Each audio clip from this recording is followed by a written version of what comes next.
The worst mistake I ever made was not giving up my daughter for adoption. I regret giving birth to my 9-year-old every day. I don't care if I get sent to hell either.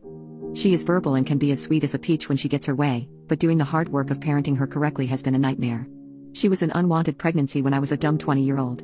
I was on a lot of psych meds before I realized I was pregnant, and I think that messed up her brain.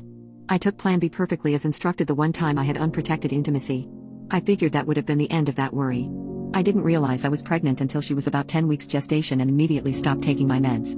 By the time I could get the money together for an abortion, the pregnancy was too far along. I wish I would have looked into adoption now.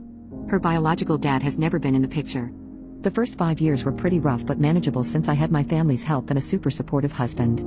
Once she started kindergarten, she was getting suspended from school constantly for stupid stuff. Her IEP was essentially worthless, and I couldn't hold down a job or go to school because I had no one to watch.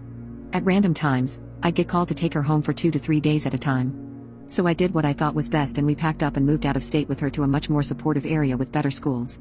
We have been here for 3 years and it's been hell. Her professional support, in-home therapist, and the community have all been outstanding. But I have no support for myself besides my husband, and we are moving back to our home state in 3 weeks. She has tantrums, acts impulsively, runs away from us, and uses foul language when she doesn't get her way. Wednesday, I had to call the police because she refused to get into the car when it was time to go home. When I was finally able to literally drag her into the car and close it, she tried to bust the window open. She took an ambulance ride to the hospital and was a little angel for them when she calmed down. They said she wasn't a threat and sent her home. I am very bitter and resentful. I've done everything I can for her to give her a good life.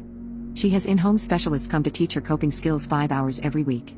She is in one of the best school districts in Pennsylvania. I pay for acting and swimming classes for her, but when I sit down to discipline her, I get verbally and physically abused. I feel guilty because her baby brother is neurotypical and we have a very strong bond. I have more affection for him, but I am becoming more detached every day from my daughter. I hope that when we move back home that she faces some consequences and gets some help so she can see how good she has it at home. And so I can get a break from her.